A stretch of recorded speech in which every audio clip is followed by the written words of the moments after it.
এটা হচ্ছে নটকো ফল বা কেউ লটকন বলে। এই যে এরকমভাবে দানাগুলো থাকে, এগুলো মুখে নিয়ে খেতে হয়, পাকলে মিষ্টি হয়। এটা এখনও পাকেনি, এই যে এরকম। আর গাছে ফলগুলো থাকে এরকম, এই যে এরকম থাকে ফলগুলো। দেখুন এই যে এখানে অনেক ফল আছে।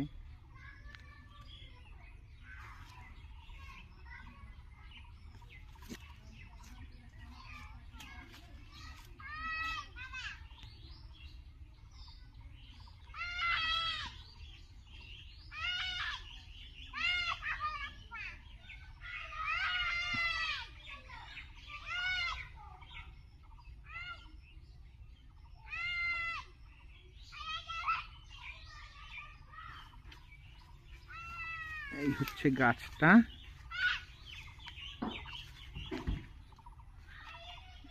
এই হচ্ছে গাছ।